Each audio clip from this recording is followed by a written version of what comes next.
Christian Popa, my friend. How are you? Sir, how are you? Good, good, good, good. Thank you very much for, should I use the word finally? Yeah, yeah. Having me here on your show, man. Appreciate it.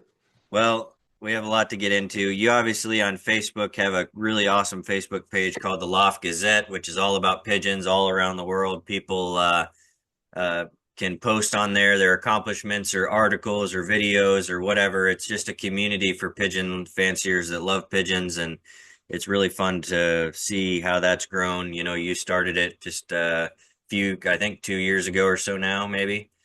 Yeah, technically, I'm not gonna go in the truth, the real truth of how I started, but I want to touch a little bit of reality and how that happened. How you got Uh, started in pigeons? I'm not gonna be very acid. I have a tendency being very critical and very uh, acid sometimes, but I'm not gonna be this time. You know what I mean? So it is well. I was kind of provoked somehow to have myself a way of expressing myself without too much of approvals, sort of. You know what I'm saying?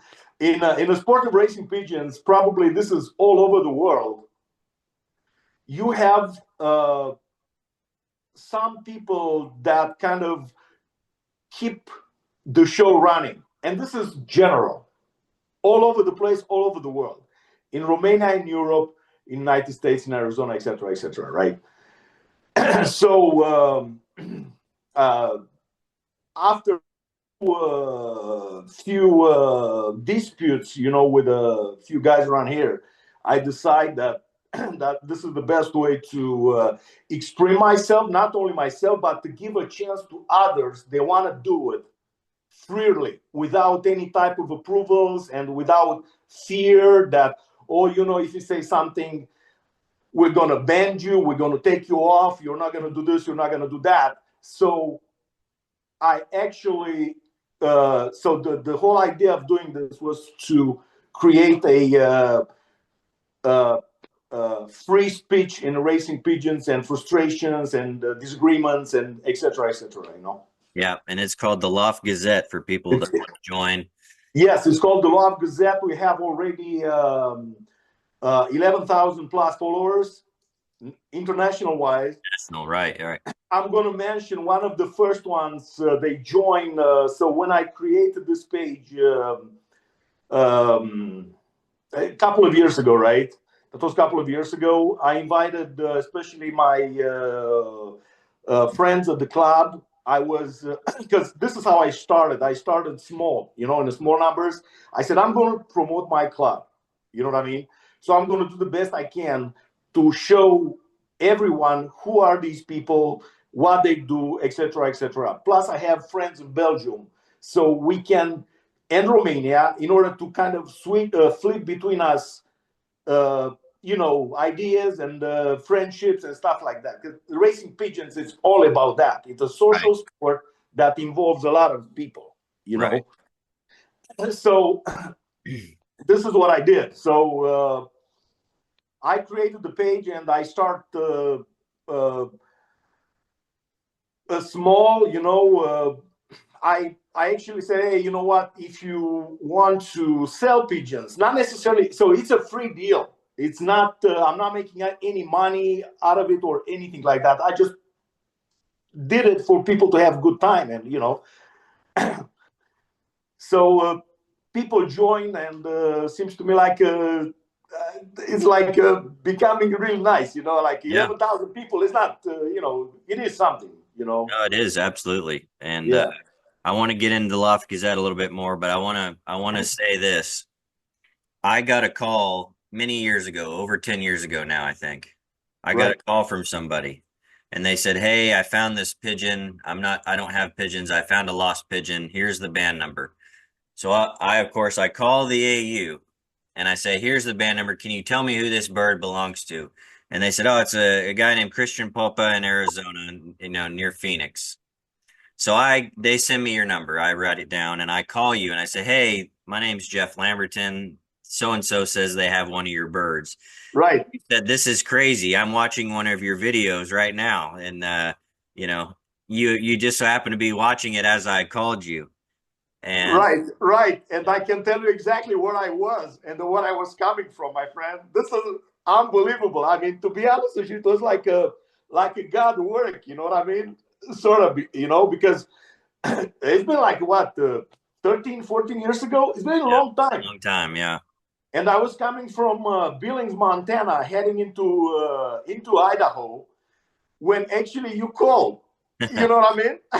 That was unbelievable. And I remember that we talk about it. And I say, hey, you know, I'm a big fan of your father. I was watching his videos a lot, and we start. This is how our Yeah, friendship that's started. how we met. Exactly. It ended up not even being your pigeon, which is what's crazy. It It ended could, up being, yes, yes, yes, unbelievable. I still remember about those days. I mean, about the moment. I was shocked. I just couldn't believe it. You know.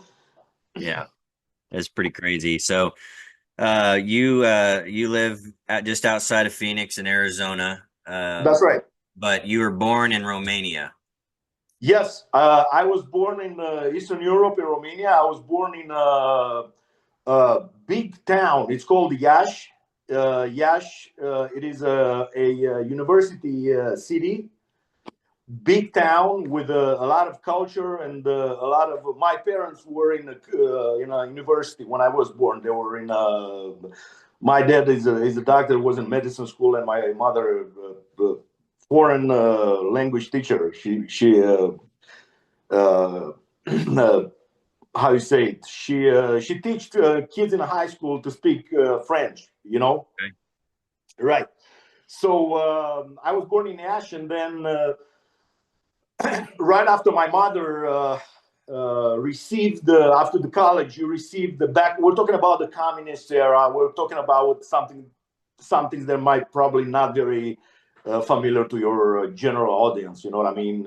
So after college, the system offer you a job directly. You know what I mean? Like you don't have to shop for it; it's already offered to you. And if you have kids and you have a big family, you're prioritized to receive your job from where actually you are. For instance, you're from Tulsa, you finish in New York, you are first on the list because you're married to have a kid to receive an engineer job in Tulsa. Okay. And I grew up for the most of my life in Bird Lad. Bird Lad, it is a smaller town, heavy, used to be heavy industrialized with we had the biggest how you call that, the bearing factory. Yeah, so they make bearings, and they were exporting a lot of bearings for car bearings, right? That's the Right. right. That's the right Yep. word, right? Yeah. So they were making those all kind of castings and stuff like that, and that's where I grew up. You So know. when did you get into the pigeons there? Because you started pretty young. If I, Yes, yes, yes, yes. Well, I'm going to be again. I'm going to filter. You know what I mean? I'm not going to. You agree with that, right? I'm going to be. I'm going to filter this. So I started with the birds. Really, really young. I was obsessed with whatever was flying, birds, pigeons, wild pigeons, etc., etc., etc. Right. So my childhood, and my generation childhood in Eastern Europe, we grew up outside a lot, man. We didn't have the technologies. I mean, nobody had the technologies of today's. The laptops, the only entertaining thing were like reading books or playing soccer outside or getting in some trouble. Either Mhm. way, you know what I'm saying? Right. So I grew up with my with my grandparents. Again, a kind of an Eastern European tradition. You know what I mean? Kids generally grew up with their grandparents somehow because that's where is the fun. This is where a lot of things are very tolerated. You can do pretty much whatever you want. Your grandpa will help you out. You do this, you do that. So my grandparents from my mother's side had a relatively large property with a vineyard. And this is where I discovered the beauty of the nature, including birds. And, I started being a trapper at the beginning. I was obsessed with catching things and, stocking things and et cetera, et cetera. And later on, because, back then, uh, uh, the most important guy in the neighborhood, it was the guy with the pigeons, man. You know what I mean? You have the pigeons, you're the popular person. You know what I mean? In a girls' community or a guys' community, whatever it is, hey, this guy had pigeons. Oh my God, So I started back like exactly with the pigeons. I would say back in 85, 85 something, buying actually pigeons, not racing pigeons, but high flyers. That's awesome. Romanian high flyers. You see a lot of people start to that when they're kids. Very attractive, and I'm still attracted to that even these days. I still have, So I had an army of I'm telling you, flyers, man. Uh, they were breeding together in my grandfather awning. I had, I don't know, over 200 or 300 pigeons outside all the time. You know what I'm saying? So we had nothing to do during the summer vacation, just to stay with the pigeons. To be honest, instead of helping my grandfather with the work around, I preferred to entertain with the pigeons. I was in all the time with the pigeons. I had eye infections, throat infections, all kind of infections from the pigeons when I was young. Right. When I was a kid. Yeah, from the dust, from Yes. back then you didn't have a lot of access to all this kind of medicines and all this kind of antibiotics and everything. Everything was like a very natural. So this is a stage of the beginnings when I was a 12, 13, like that. Right. And later on, uh, I start catching racing pigeons. Man, we had a lot of fancy around. I mean, back then in where I was from, uh, we had the racing pigeon club in the town, which I understand from some guys there still exists at this point in time. And it was a high society, kind of like a high society club. Not you didn't have, because everything was expensive in those days. Also, the feed was hard to be found. Uh, Pigeons were expensive. Not too many had. They were running even like today's in a big money type thing. So the only way to have a pigeon with a band on a leg was to catch. So I started doing that, and I was catching a lot of youngsters, a lot of racing pigeons, right? And me and another buddy of mine, we start kind of trading these things. Completely unorthodox, man. I'm telling you.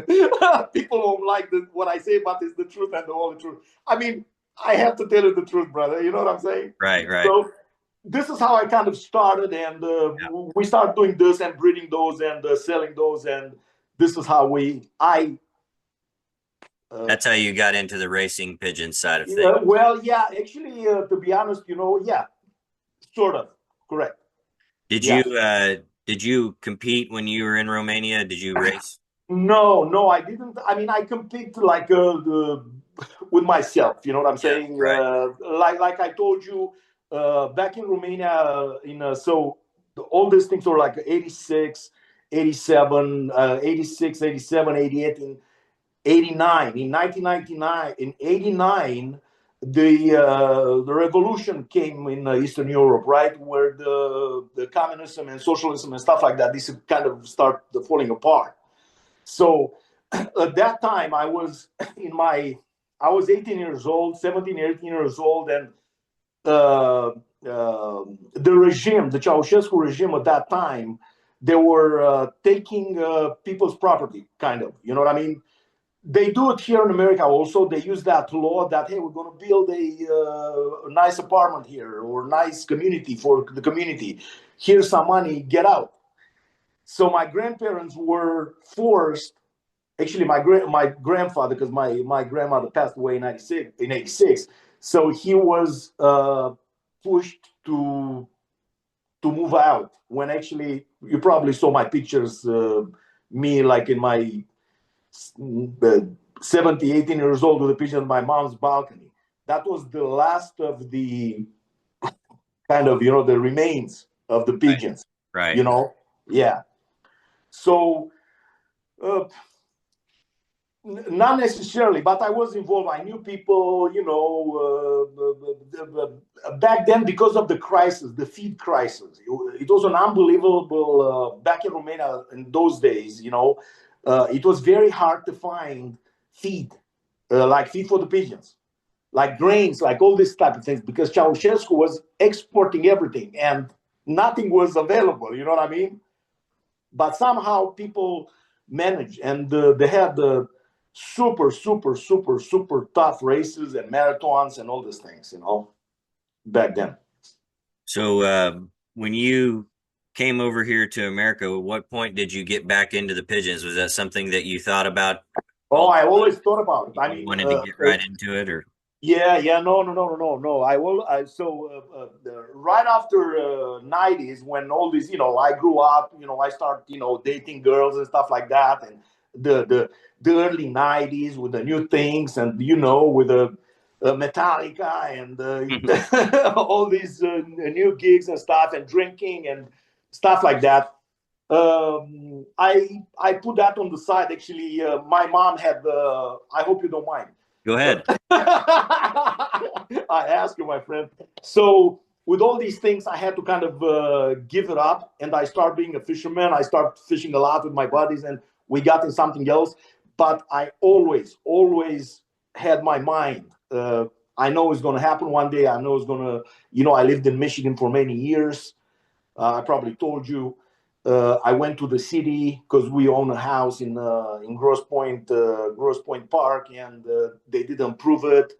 And we moved from Michigan in Arizona in 2011. And my first priority was to buy a house for me to have pigeons.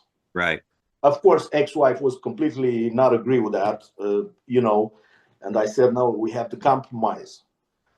We have to compromise because this is my long time deal, and I sometimes I feel like it's coming back to life, and I want that. If I buy a house, I want to buy a house somehow, be able to build a loft, and this is what happened in Scottsdale when I started.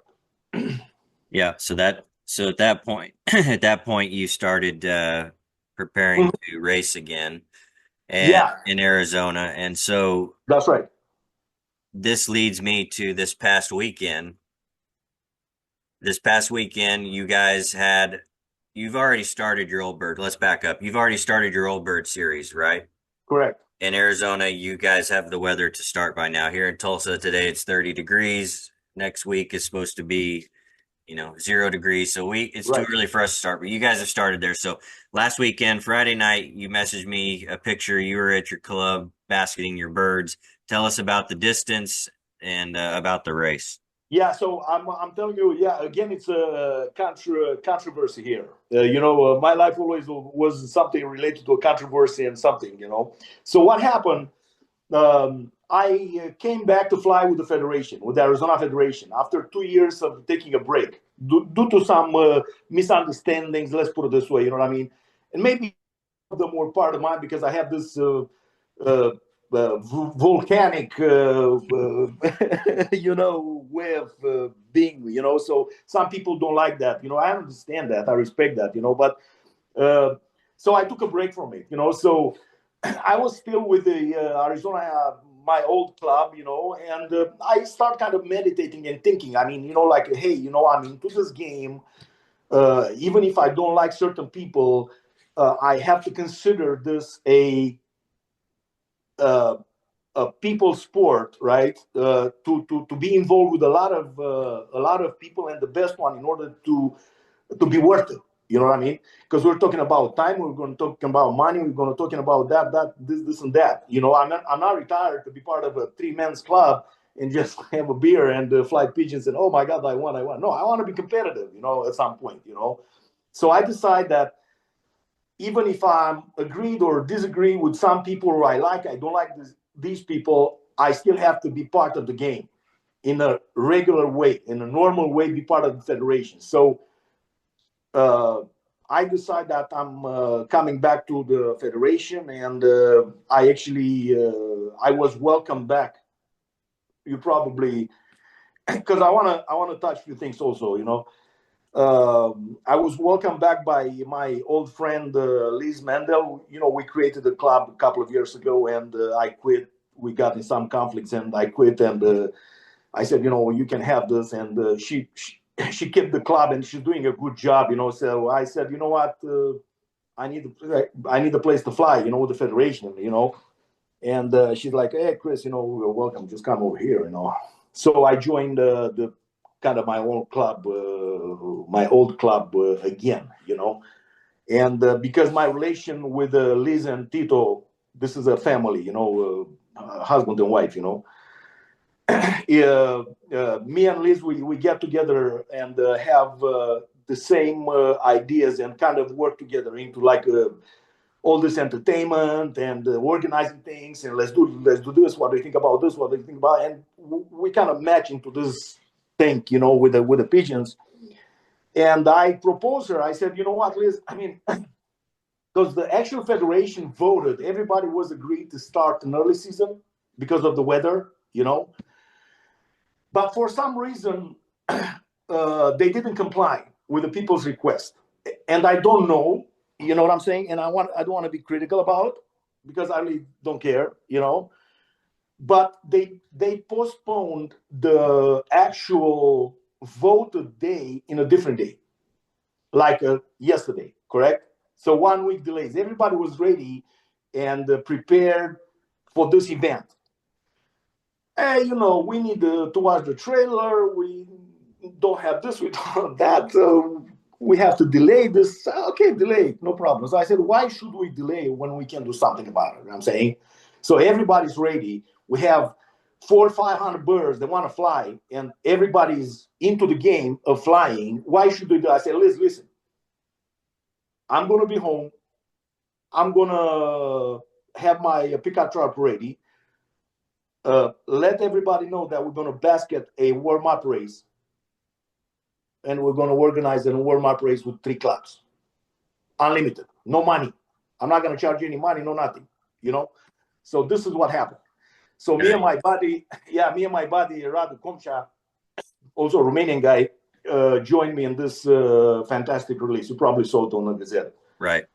Yeah. But it's somehow it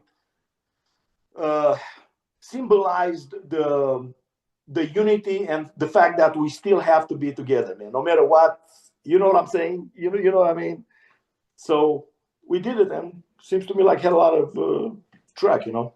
What was the distance on that release? It was 100 miles, like 100 miles to us, stuff like that. We actually, so that was another crazy thing, you know. We actually nominated 5 birds, and we scanned 5 birds. And I said, hey guys, I'm friends with a great guy in Belgium. His name is Eric Tejolin. Okay, so this gentleman has the all the lines of Andrea Van Brooyen. Okay, I'm a fan of long distance, super long distance adventures and races. You know what I'm saying? So we talk, and he mentioned the Golden Wing. Well, I proposed the golden. Hey, let's do a Golden Wing here in Arizona. I told everybody. So I'm not sure if that's the right way of playing the Golden Wing. Are you familiar with this? I'm not. Okay. So from my understanding, I mean, now everybody will see me, and the people probably in Belgium and everything, you know, They might be agree or might disagree, but this is kind of got it. So I got it the way I kind of got it myself, right? So that's how we did it. So I said, you know what? You have 5 pigeons. Let's nominate a golden wing. So what means the golden wing? Out of 5, correct? You nominate, for instance, Jeff Lamberton. I'm nominating 201 that is going to win overall. Everybody else's birds. You actually nominate your winner, Right. correct? But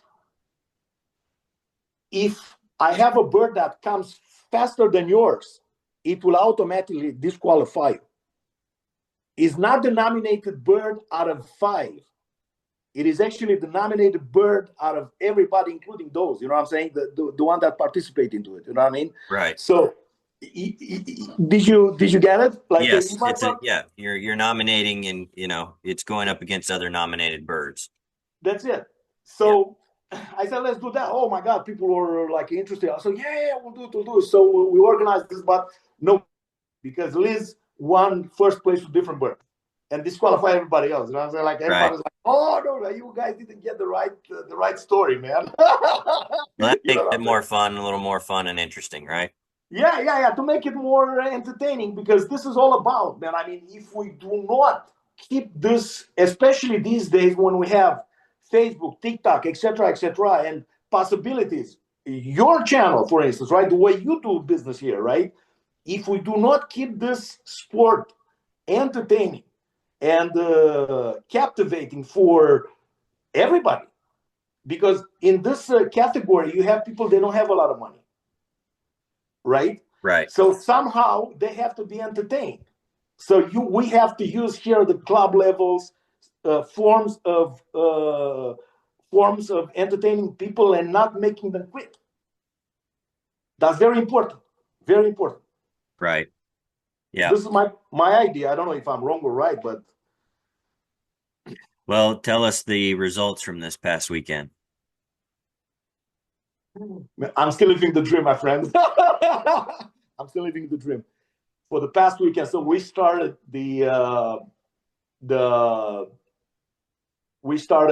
yesterday, correct? Right. Old birds. Like you probably know, I'm an old bird fan. I fly old birds only, yearlings / old birds, because number one, it is all about my job, about my trucking business job. I don't have time to especially October, November, December, that's the busiest, and the weather still cooperates. For instance, you're expecting a big storm in Oklahoma, correct? Right. Yeah. So I'm trying to avoid that. And for me, the old bird season fits really good with your schedule, right? My schedules and everything else. Yeah. So especially that I'm a long distance, extra long distance enthusiast. I'm not saying that I'm a good flyer. I just like this idea. You know what I mean? We started this yesterday, right? We had a race. So we basket 30 pigeons. So my load got canceled, and I have the necessary time to prepare the birds. Look, here in Arizona, you have a lot of superstars, man. Okay, I'm not gonna name the whole entire Arizona Federation, but you don't have to name names, but there's a lot of great flyers there. There's a lot of great flyers, and a lot of competitive ones and fanatics. Okay, so you are in a game with all these guys, and if you're not in the game with these guys, you're not in a game. You're in a wrong game. You have to be in a game with these guys. Right. Okay. So we started. I have time to prepare my 30 birds team, and I was surprised, brother. I was surprised. First, second federation, I scored probably about 17 or 18. That's incredible. First and second. It is incredible. Listen, look, I tell you something. This is a monumental win for me. Right. And I'll tell you why. Because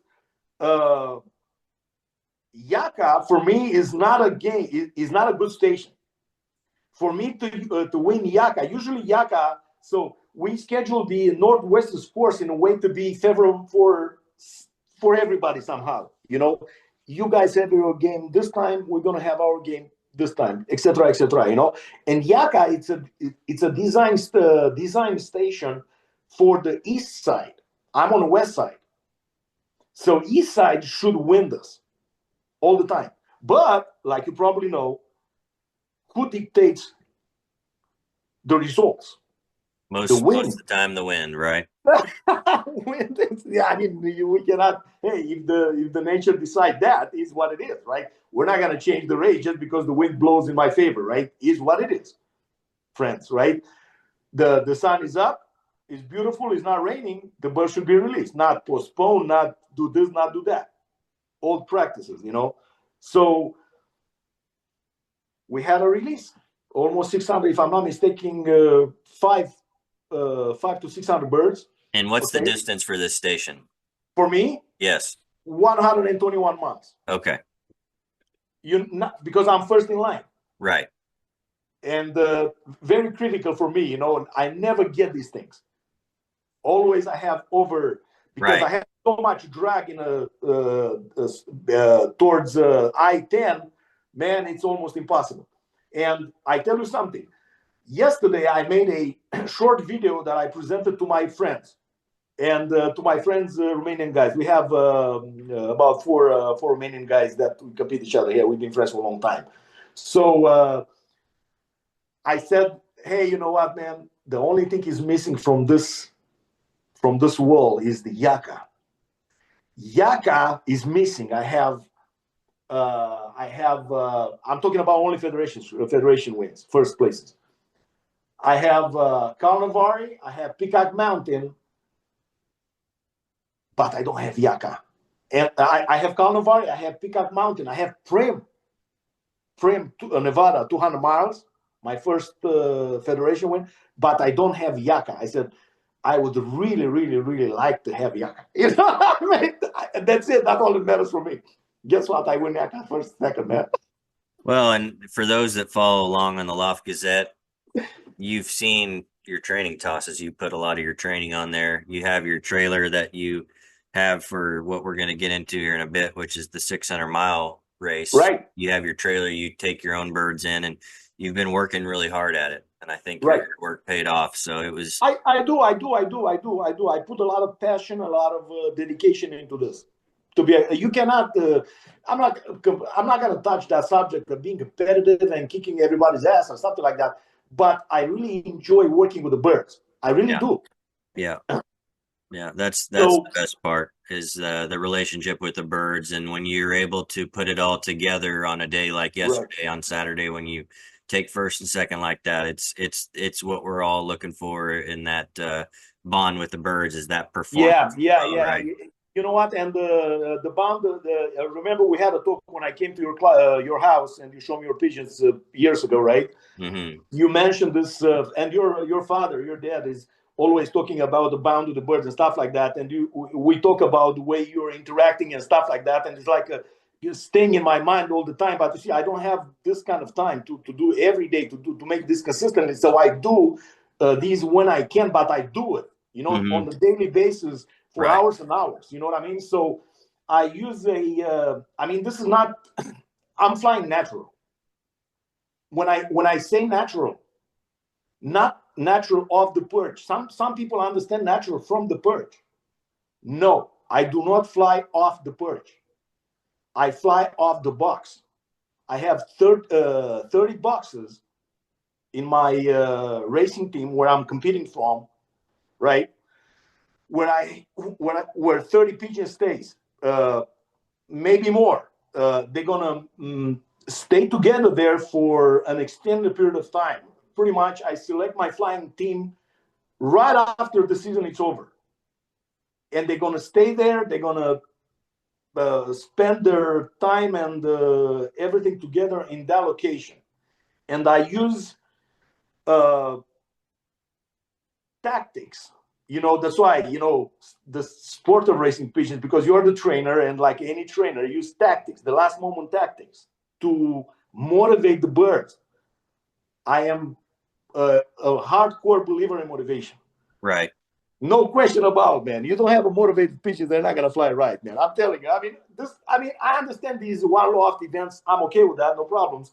But when you fly club, when you fly you involved with the pigeons, you have to have these guys loving you and desire to fly back home hard.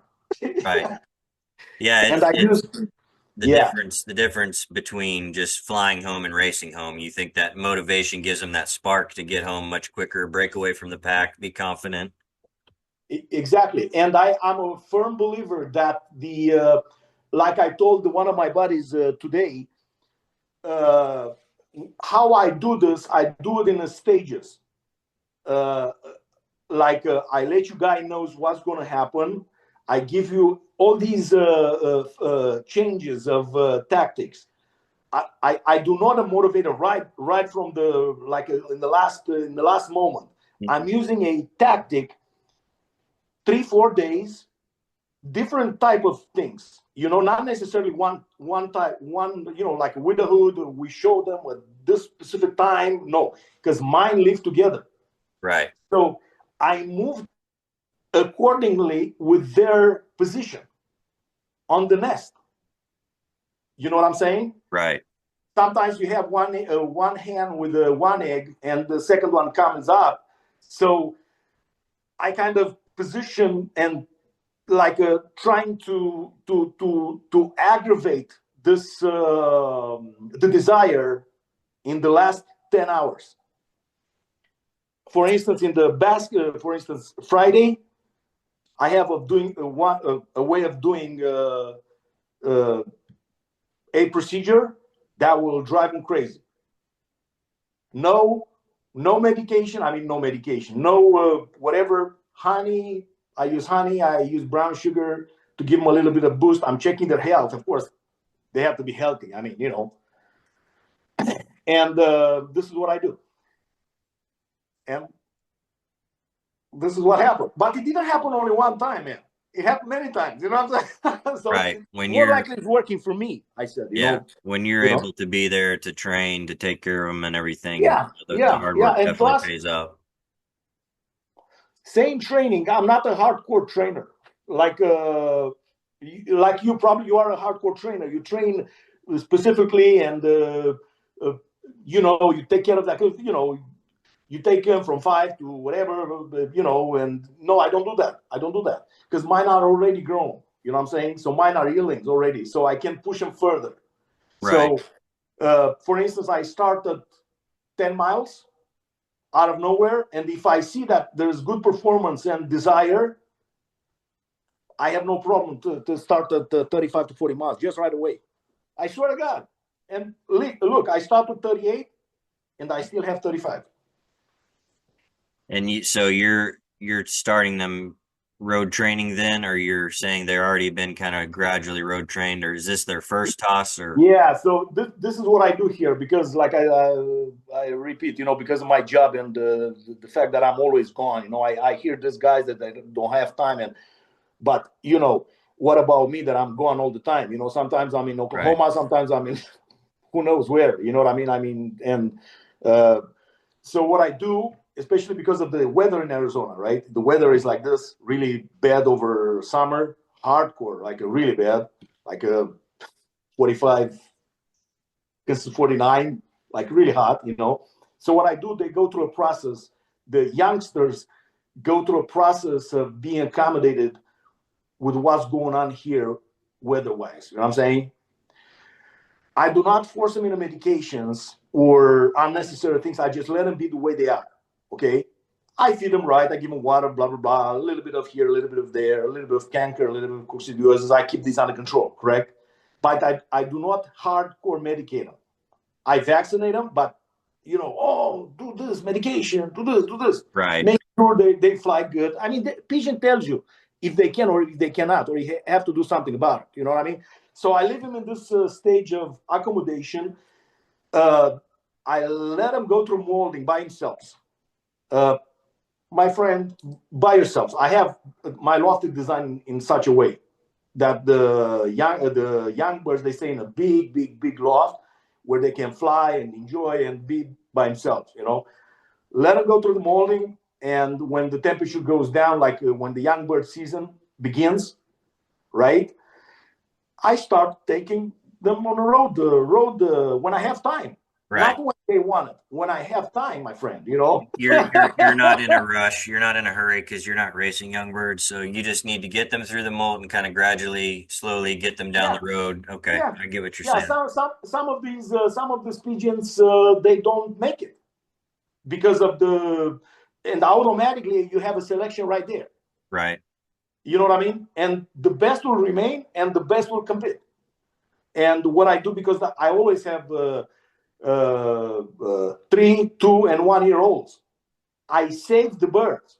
I do not throw them away, kill them just because they didn't fly, or do stupid things, or give them away, or something like that. I do save these pigeons to give them a chance to compete. If they're not gonna make it, they're not gonna make it. Right. But I do that, you know. Right. So with the first race now in the books, how many races do you have left this season?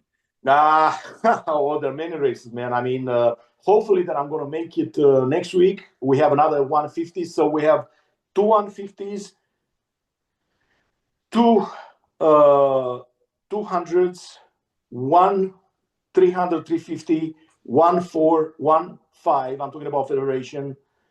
No, one 4, another one 150 for rebounding and stuff like that for the 500, right?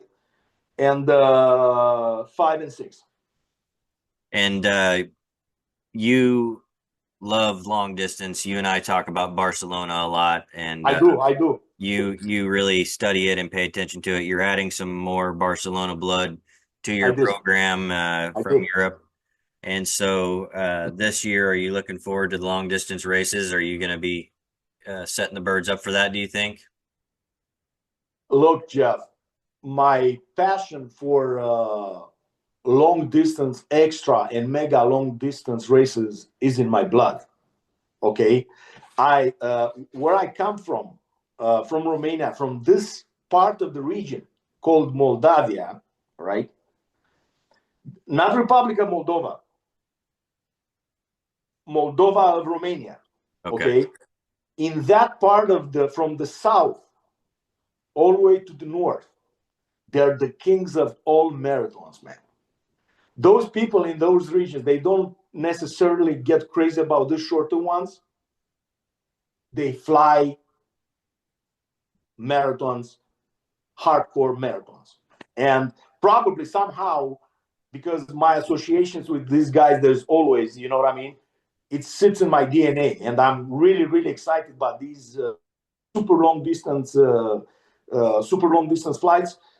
Not so, not to say that the short one they're bad or they're not interesting. You know what I'm saying? They are.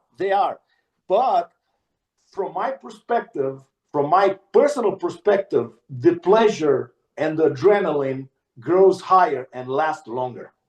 Right.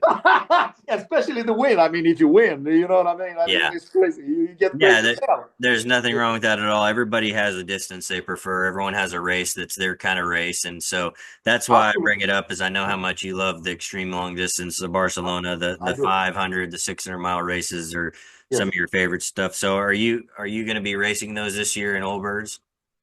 Yes, I. So my team now is a old bird team from my oldest pigeons. You know, nothing, nothing. Like, oh my god. But beginning with this year, I'm going to concentrate because of the imports, because of I start collecting these super long distance pigeons. I am trying to be focused only on races from 300 to 600 miles. That's it. Yeah. Me. I Right. mean, if I have, so here's the thing. If I have people joining this or being into this game, I'm okay. If not, I'll do it by myself. And I'm we're just going to talking take my. about the 600. Oh, no, no, talking about 600. No, the 600. So here's a connection with my Loft Gazette, right? Uh, so I formed this Facebook page. in order to have and to be entertained myself and have other people being on the same side, right? Right. So what happened was in 2023, I guess I said, man, you know what? Seems to me like I have a lot of people joining this Gazette and stuff like that, and there's a lot of interaction here and left and right. Why not promote the middle to long to extra long distance flights through my Gazette? You know what I mean? Why not? So, right. And I said, you know what? I'm going to do that, and I'm going to start offering from my own budget, right? Trophies for the first 500 and up winners in Arizona. I put it first at this level, right? So we have an old general flying still at 95 years old now. That's awesome. His name is Ed Rogers. He's very known. And I asked his permission. I said, Ed, I personally want to celebrate as a living legend. You are, and everybody knows you, and he has a lot of respect from a lot of people, you know what I'm saying? At his age, he's still driving, training, and flying. I mean, that's incredible. 95, man. I just Yeah. spoke to him not long ago. So I asked him if I can use this name and use his name and offer a trophy in his name to the first 500-mile winner. And we called that first event Ed Rogers something trophy. You know, Ed Rogers special. I don't remember right now, but Ed Rogers was given to Simon Pinata. First man he won 500 at the federation. So that you have to be big. You know what I'm saying? So Simon accepted this, and I give it to him. And after him, one of that's another crazy thing, man. Because I said my Gazette and my trophy has to stay for exceptional things. You know what I'm saying? Like unique. Everybody, you get a trophy from every single little thing, but this has to be monumental. You know what I mean? So I have, because I keep connections with the Romanian people in Romania, right? And I see that they organized the Derby from Paris. It was called Paris International Derby, where Romania, if I'm not mistaken, I might be wrong, but people can correct me. Romania, Poland, Bulgaria, maybe Yugoslavia competed together in one release from Paris. Look on the map where is Paris and where is Bucharest. That's right. Far away. That's far away. I was surprised to find out that the first national was won by a guy near where I actually live. His name is Cristian Mihailă. He lives outside the city in a little town village type thing. He won national, and not international, because I think Poland had the number one or something like, if I'm not mistaken, or Germany or something like that. But he won first national 1,800 kilometers. Wow. And I said, hey, Christy, if you would like to, I'll be glad to offer you the mega trophy from United States, brother. I think that's around 700 miles, maybe something like that. 1,800? What? What 1,000? You said 1,000 kilometers. What is that in miles? 1,800 kilometers. Oh, okay. I thought you said 1,000. We're talking extreme long distance. I mean, this is a super extreme, man. That's extreme of all extremes. I've got to calculate that because I don't know. Do it. You'll be amazed. And people are afraid to fly 600. Oh, we don't have birds for this. We're still too far away. 1,118 miles. Yes, brother. Yeah, something like that. The bird arrived in a super good conditions. I think, if I'm not mistaken, in the 21st day. 21st, 20 days on the road from Paris all the way to Romania. Just look on the map, see how many mountains you got. I mean, how many countries has to go, No, right? it's an incredible pigeon to be able to do that. For sure.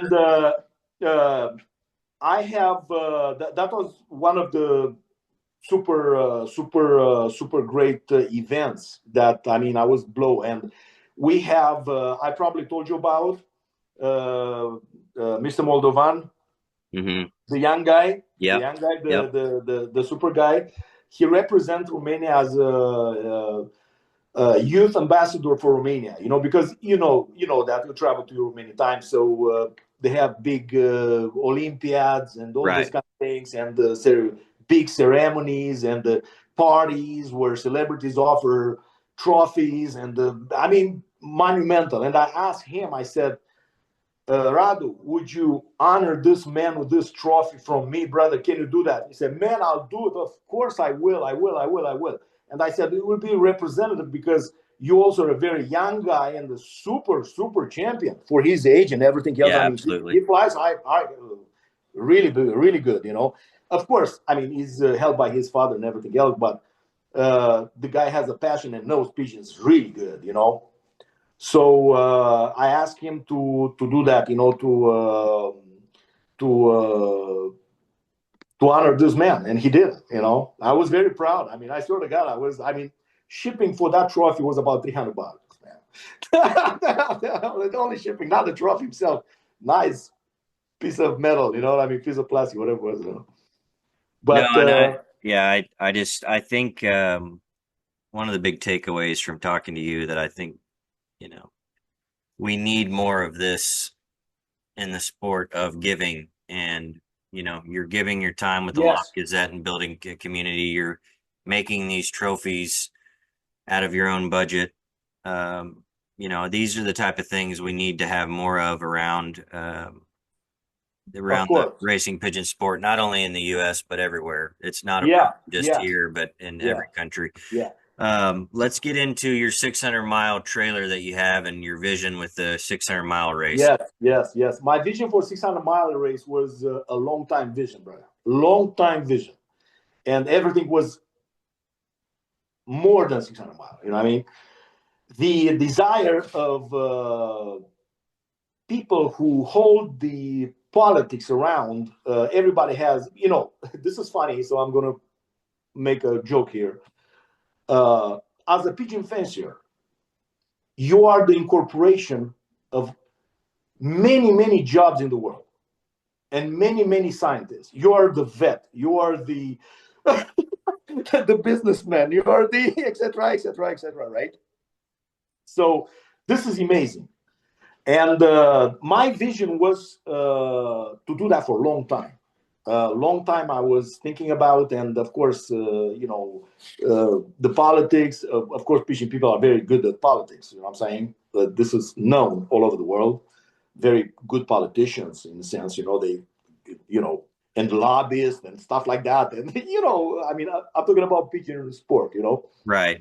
and somehow this was kind of guard, like Popa is not a good idea, you cannot do it, not too many people will be interested, blah blah blah blah blah. But I'm going to give you a name. One of the person who actually told me when we were friends, and we're still friends, so I consider him a friend, you know, Steve Furlan. Talking with him back in the day, he told me, Popa, listen, if you want to do something, you have to do by your own, bro. Stop asking people. Stop talking with too many people.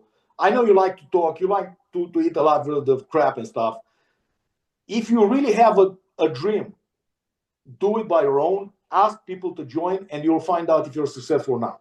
Stop asking permissions and stuff like that, and just do it by yourself, man. You know what I mean?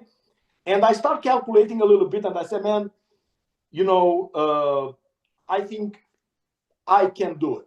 You know, I can do it. But of course, you need partners into this adventure. People they kind of with you on the same page, right? So I have this older gentleman. His name is CD. Okay, you probably noticed this CD, blah blah. You know, this is another uh, friend of mine who sympathized with the long distance flights, all right? Being older guy, blah, blah, blah, And it's a very good too at flying gold birds, long distances. He generally kind of wins. So I told him, I said, CD, you know what? I have this vision. And what do you think about it? Like, go ahead, boy. Man, I'll go ahead, do it. I said, man, but I need help. You know what I mean? I need somehow, I don't need to be dependable of anybody. From the construction of the trailer to promoting, etc., etc. Are you with me on this or not? I want to hear. Yeah. Yeah, boy, I'm with you, man. Yeah. You know what I'm saying? So CD was the first person who actually sympathized with my craziness. And I said, listen, we have to build this trailer because I don't want to ask for, like I said, stay away from permission. I do transportation, I do everything else, traffic, blah, blah, blah, blah, blah. Stay away from the scrutiny, stay away from this. We do it, we invite it, and see what happens, right? Right. So this is how it started. Actually, CD built piece by piece this trailer for me for free, okay? For free. He didn't charge. Of course, I exchanged some pigeons and stuff like that with him. I gave him some of my imports, and I was nice. I paid for raw materials and everything else. But CD worked, 85 years old man in Arizona, working in his garage all summer long to finish the trailer, and he did it. That's incredible. That's incredible. That's incredible. And we started this project. CD helped me for the most of the part till we got in an argue, and he got upset at me and he kicked me out, man. So here's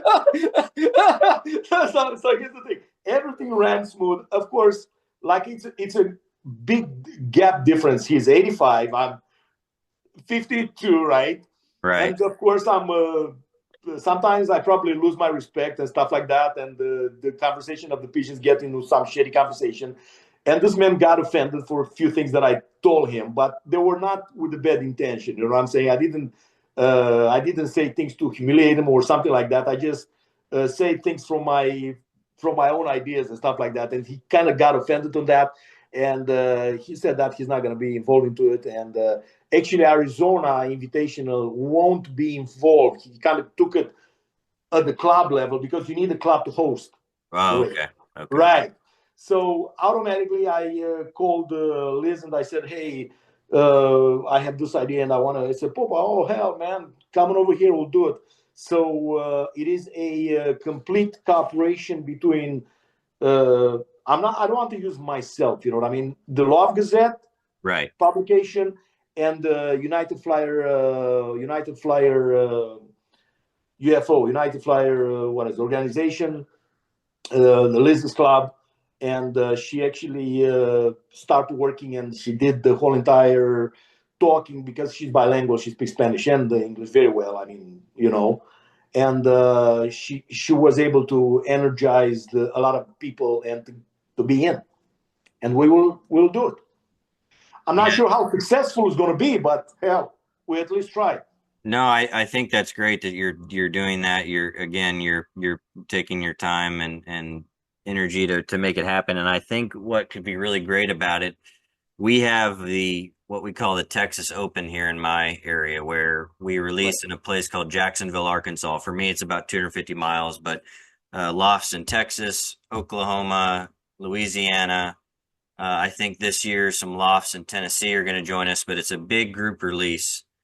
And so I think it would be incredible with what you're doing if people that see this that are near that area could also release, and you could have multiple directions released. And because that's one of the big advantages that a Belgium or a Holland has, is their ability to have big releases like that, and the birds having to go different directions and things splitting off from each other. And I think your idea could definitely inspire others to join in and to release with you and do some sort of group special race with it. And go ahead. I just think that you could have something similar to what we have with the Texas Open, and I think at some point it'll grow into other options for us. Other options, yeah, but I want to mention another name here. You said not names, but if you don't mind, I would, because these are very good guys. You know what I'm saying? I mean, Yeah, yeah, no, I mean, I'm a guy that I like to talk good about people in general, even if they did bad to me or something like that. And if it's about the pigeons, it's about the creation and maintaining this hobby and supporting these things and being into the birds. I support no matter what, even if we like each other, we don't like. I'm still with the crowd. You know what I'm saying? Uh, actually, you're right about that, and that was one of the kind of ideas to do it like Tucson to join us, maybe Yuma. I don't know if we have any fans here in Yuma or something like that. Make it much bigger, but we're pioneering these things to see exactly where we are at and what is the desire, and if we have generally these races, the because that's a marathon. It's over 800 kilometers, to be honest, and the terrain is completely. This is not a terrain like you fly 600 miles from Iowa to Chicago. You know what I mean? Something like yeah. that. Right, This is right, right. complicated task to have a release from Reno.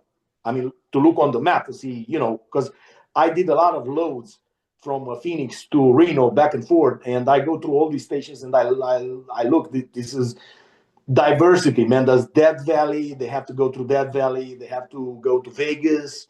They have to cross the Colorado River. There's some obstacles, you know what I mean? But from this is not so. From my understanding, they used to have these events, big events. You know what I mean? The extra long distance races. They used to have it here, and the CD actually, as a matter of fact, CD organized one of these things back.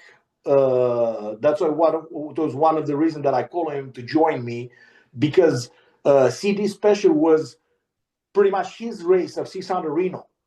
You know what I mean? Where he was the only one.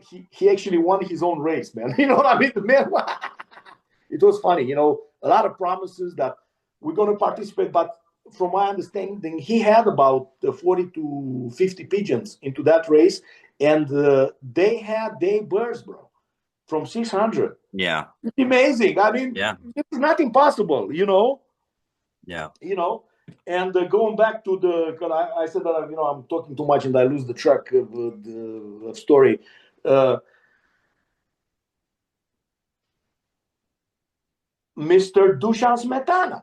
I'm going to mention this name. If you heard about him from Billings, Montana, Okay. it is a international photographer for Cabela's. This guy travels a lot, and he was in a Pigeon Digest or AU magazine. He organized the so-called Barcelona of the West, and the race, Mr. Life, Jeff Life is Jeff into it. Live, right? He's one of the winners of these things. They get together a bunch of guys. So Montana, Idaho, Oregon, Washington, and California. And they fly, I think, 2 or 3 races. It's called the Western Classic, no money race, AU race. With the man has also the Facebook page and everything, where all these states they bring pigeons right there. So you have to be 3 guys from your state, from Arizona, because he encouraged me to come and fly with him. But they fly, the first release is Winnemucca, Nevada. For me, it's about 600 miles. It's not a whole lot of miles. I'm like, oh my God, 1,000 miles. No, it's not. But it's during of the summer because, the climate, right? So they do that. They do that in for past 10 years, if I'm not mistaken. Yeah, Yeah, they that's they inc- order, and I'm glad that you guys have this. Who is hosting? Who is the boss? Who does this? it's done through the Texas Center organization. Uh Texas Center huh. Racing Pigeon organization hosts it, and several different states release from there. And we're having the Texas Center Race Summer Convention here in Tulsa this July Wow. as well. But Texas Center is a fun organization. It's something that's been very positive and promoting and growing the sport. And so it's something that Yeah. we do, and we're getting more and more um, participation. But I think it'd be cool to have different regions of the United States that have these group releases with Yeah. multiple states. Yeah. And so I Yeah. also think that there is a market for a yearling race that has maybe a 500-mile. I don't know if we go all the way to 6, but a 500-mile one loft style race that you might have to stop being in the trucking business and go to doing that one loft style. So I tell I'm you putting that something. into your Yeah, brain, yeah. I tell you something. So I start advertising this and talking about on the Gazette, correct? Guess who is contacting me? A bunch of guys from Reno, from Florida. Man, this is amazing. We want to be into it. I said, man, this is not only one. No, we want to participate in this super cool deal. I said, man, we. So I explained it to them that this is just a pioneer thing to see how things are going, and if we have the success, because the success, the desire of other people flying into it is about the returns. You know what I mean? If you have a bird from, because I was talking with the guy, I said, man, you know what? You have a bird from Reno showing up next day in the morning in your lab. That's your best bird ever, bro. Okay, you have to take in consideration that this bird flies like super complicated course where the water is limited, where the hawks and all these things are like they're on their own yeah, environment. And right. if you have a bird that shows up and even next day or 2 3 days later on from Reno, you should consider a victory. You know what I mean? You should be Yeah, very happy about this. yeah. And we will see how that goes. And I'm very afraid to. I'm not saying afraid. I mean, I have resistance to being involved with people's money. I get it.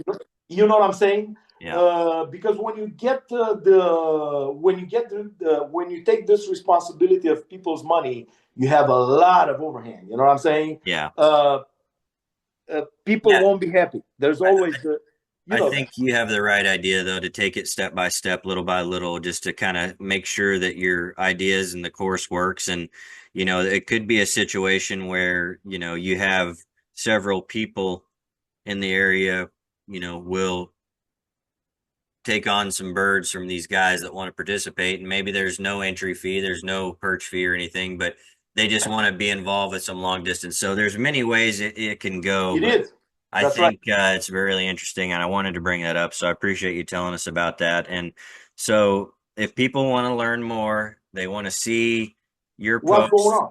they want to know what's going on. If they want to also post on the Loft Gazette and start a conversation, ask questions, share information, all of Yeah. that can be found on Facebook, the Loft Gazette. You have to click join, I believe, and then you and other admins can accept, or is it just you? I don't know. For sure. Everything from if you want to, but exactly everything that's related, even if you want to sell. For instance, one of my oldest members and the guy that participated from the day one, is your friend and my friend from Wisconsin, Calvin. Calvin, my man Calvin. Yes. So he was. I actually personally called him, and I say, "Hey, I have this. Would you be interested?" When you do such a thing, people have resistance. Like, I don't want to get involved. I want to have my own things. You know how it is. But this guy just said, "Yeah, man, I'm in. I'm in." He was very flexible, and he's right there. With his auctions and promoting and stuff. It's very nice. Yeah. So Yeah. people that love pigeons or interested in racing pigeons, love the sport, get in there, get active, and maybe say that you saw this interview and that's what brought you there. Let us know. Hey, Let us yes, know that you sir. Yes, saw it. sir. Yes, sir. I Yes, wanna sir. I wanna finish the interview with this. What advice do you have for someone who's new to the sport? Yes. We got to This get is into a that. very It's so yes. important, and I want to hear what you have to say. Man, my advice, it is a very logic advice. Comes from my personal experience. and makes sense. If, for instance, like us, right? You grew up with your dad that had pigeons. You inherited this hobby, correct? Right. I grew up with in my country, and I did it for a certain period of time, and I have bumps, ups and downs, and stuff like that. But number one, before you buy your first bird or accept your first bird from anybody, make sure that you have a right partner to live with. Your wife first or girlfriend will be agreed 100% to that. Trust me, from my previous experience, all right, from my divorce, pigeons play a big part. Not too many people are okay with it, or they're gonna be agree with this craziness. Okay, the first advice that I give to anyone to come back into the pigeons, they come back into the pigeons, or they start with the pigeons, especially racing pigeons, to make sure that their life partner, wife, or girlfriend, or they're planning to get married, whatever it is, inform their partner about the gives and takes of this hobby, because this thing can be very stressful and can lead you to a lot of problems. And I'm talking about myself, right? My ex-wife was completely disagree with this, and all my stories and stuff like that through Yeah. years, Yeah. right? I have, especially the wife can be extremely can sabotage your whole entire operation. You know what I mean? Putting conditions, doing this, doing that, sending you with the kids at the soccer game when you have a race, when you have to prepare this, when you have, interferes with you. So if you're very emotional like I am, for not too many are very passionate about it. I'm telling you, not too many people are like that. So okay, I'm gonna be done with this. You know what I mean? Or others say, like I said, hey, you know what? This is my life hobby. If I have to give up on this just because it's unorthodox that because of you or something like that, but just because of that we cannot find a common ground, which is not, I'm not spending thousands of dollars or whatever on buying super champions or everything like that, but I have a hobby. And if we cannot have a ground here, you're free to find yourself another guy. And that's what you Right. did. Right. Period. That's it. Number one. Number Yeah. one. Make sure your partner and what you're doing is on board for sure. I On board have 100%. I mean, it's logic. And first of all, and after that, the knowledge, and get the knowledge, and of course, take your time and don't be disappointed. And number one, that you have to be good on your street first before you compete with the big boys. Like, you're in a group of neighbors that all of them have pigeons. Be the best on your your yeah. address right Yeah. there. You know what I mean? Learn how to do Yeah. well in your own area. Yeah, Get the yeah, but experience. yeah, but the life partner is one of the most important advice and thing that you have to consider when you get in a pigeon racing at the competitive level. Yeah, and I think people will find too that if you go to some of these one loft racing events or some of these conventions, it's very family oriented these days. You can bring your wife, your kids, especially the It is, it Texas is, it Center, is. and I don't know about your club, but our club's very inviting for family, and so it can be a family thing if you make it, keep it fun and Exactly, everything. like Yeah. I said, you have to inform. And I mean, some people, there are pigeons. Oh, come on, honey, what the hell is this? We better do this, we better do that. Or I understand that it's a desire, but not too many people are attached to this. You know what I'm saying? Like, for instance, you're 50 years old, or let's put it 45 years old, and you just decide to get into pigeons and start being, in a conflict with your neighbors and the wife, and you finds out that you go to Home Depot and you buy high prices wood and start building this kind of stuff, and you don't go to work because you have a race, or you don't take the kids to the PlayStation, to the soccer game or whatever, just because you have to wait for the pigeons. People don't understand. So it makes sense for your success in this sport. You have to have a right partner, and especially the wife. Yeah. My wife, it is. My wife helps me a lot, man. She gets out there and bands babies and She cleans gets and out does it there, all. she bends babies. She's not cleaning my loft or anything like that, but she does bending, she does treatments for me. I call her, hey, I need this, I need that.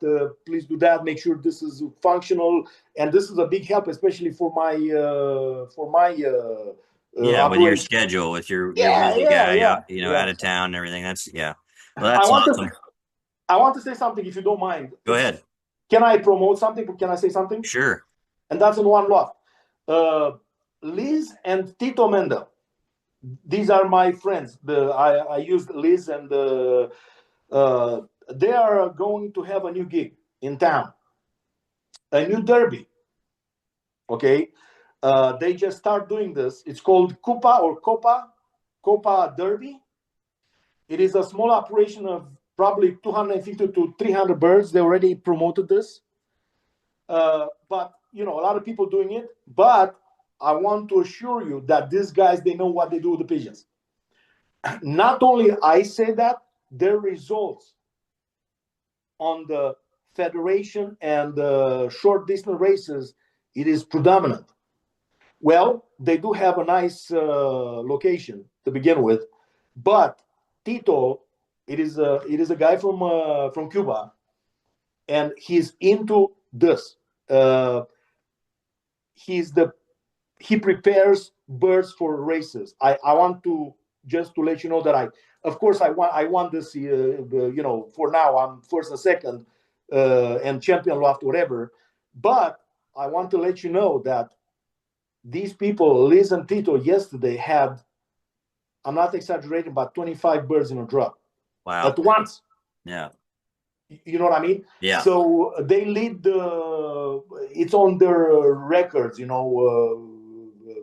fact that they know what they do, and they decide to have this new gig, new derby. Uh, Promotions can be on the Gazette, or people can call them directly, whatever. I don't know. Are they? Do you know if they have a website on Wind Companion and all those things? Do you happen to I know? think they do. I can provide more information, or I can have her Well, showing more on the Gazette. yeah, let's Uh, see it on the Gazette. People can go to the Gazette to find out more. She can post a link there to the website and to mhm. what all is going to be involved with that. Yeah. And That's if we exciting. use this and the conversation is going, I just want to salute your Romanian friend from Belgium, Mr. Silvio. We never Yeah, met. Sylvie is awesome. Yeah, he's Yeah, we never met in person, but not even on Facebook or anything like that. But seems to me like you have a Romanian friend, a good one. oh yeah. I got a couple. I got a couple good ones. There you go, couple of good ones. Okay, okay. Yeah, but people they talk, they have to be excluded all the time. You know what I'm saying? Oh no. If you think about me. Well, Christian, thank you so much for coming on. This has been fun. I love what you're doing. You really give a lot to the sport with your Gazette and your ideas and your trophies and things. And I'm like you said, we've got to be united and help each other and make this thing work. And so I Yeah, want to yeah, see people join the Loft Gazette, put a message on there that you came because of this yeah. video. Let us know and post some stuff on there. Show us some of your breeders. Show us your loft or whatever you want. Have some fun My on there. friend, now we're talking about, you just said that. I want to, because I have the list right here, and I want to nominate some of the important pigeons that scored for me, being part of these magic and unbelievable return. Okay. That I have four of them. They're from Lamberton. Oh wow, I didn't know that. I didn't know that. My friend, and let me tell you something. This is Okay. amazing. I have four hands. They not surprisingly, but they came and they scored. They brought a lot of points and stuff like that. And if you remember that we had that project couple of Several years years. Yeah, ago, several years ago. Yeah, yeah. yeah, with a bird that hit the wire, and I Yeah. recovered it, and I Yeah. asked you, can I keep it?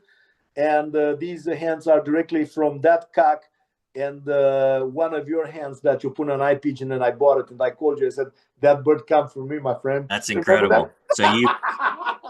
you put those together and got some nice hens that are racing well for you. Hey, here That's we go. great. Here we go. Let's see what happens by the end, my friend. You know. Yeah, yeah. Send them, send them. You know, send them on the long distance too.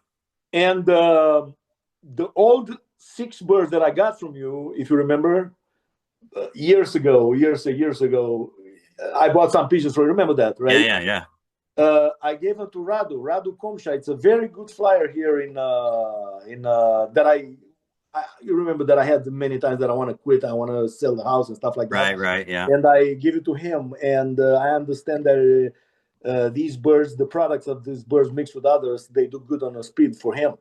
that's He, great. I asked him. I said, "What about the Lamberton's ambitions?" And he said, "Man, they're good. They're fly good. They, I think he mentioned one that was a champion bird, if I'm not mistaken. That's great. So we are very good supporters of Lamberton family, brother." Thank you. No, that makes my weekend for sure to hear that the birds are doing well. I had no Yeah, idea. You've surprised me with that. So I know. I knew it. That's why I keep it for the end. yep, yep, that's great, man. Well, congratulations on winning the first race, Federation win, and let's keep it up. And I want to see how the rest of the season goes for you, and see how things go um, with the long distance as well, because I know how much you love that. So Yeah. people need to go to the Loft Gazette, join it, and check it out, and start adding to the conversation, and we can follow along to see how Christian season's going as well. So Yeah. Great work, Jeff, with your interviews, and for me, it's a privilege. I mean, this is my first interview, official. This is an official interview that I have in my life. It's a premiere for me. I hope I didn't discourage you or embarrass you in a way. With you too did much you talking. you've done a fantastic job. You're kind of one of my very passionate, wild, crazy buddies that I love talking pigeons with, and I hope the audience enjoyed our conversation. And it's one of those things though that I hope people can learn about giving back, and you're a great example of that. And so Yeah, I appreciate. everybody should Yeah, do this. I'm a complete sponsor of giving. You know what I mean? yeah, Not necessarily when you say giving, give an opportunity. You give a bird to somebody. You give that bird with the hope that person that received that from you will have.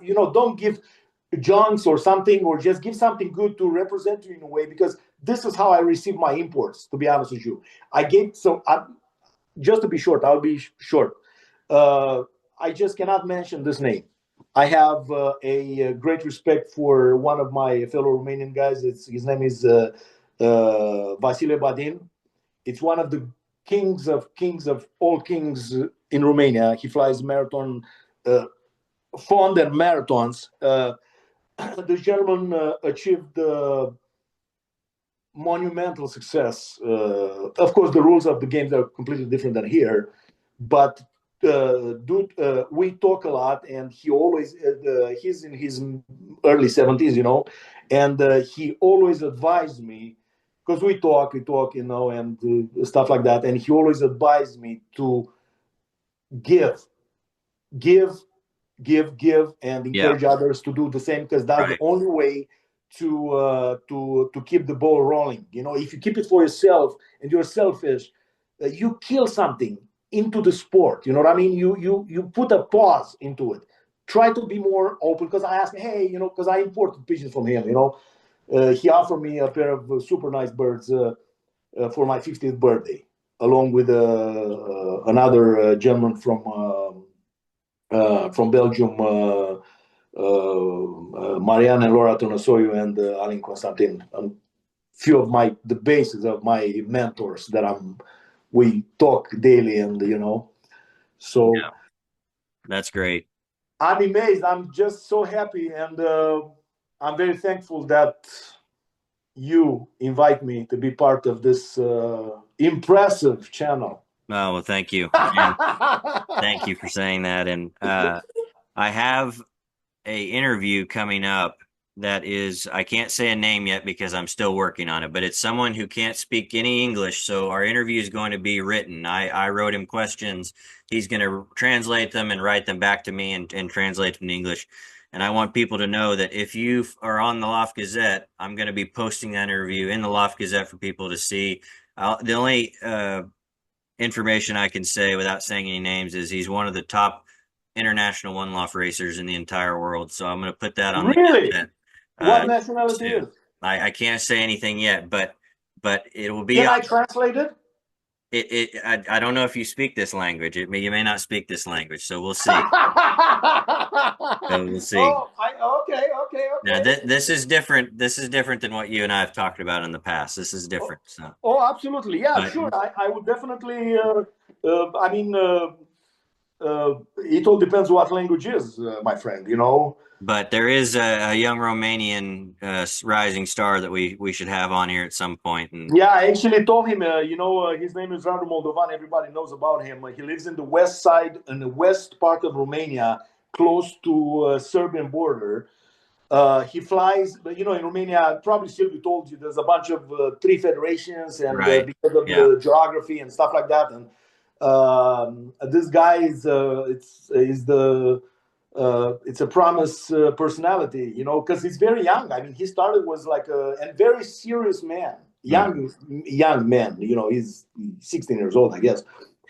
Is very serious and takes things very and it's extremely polite and that's his great. age, believe me, to see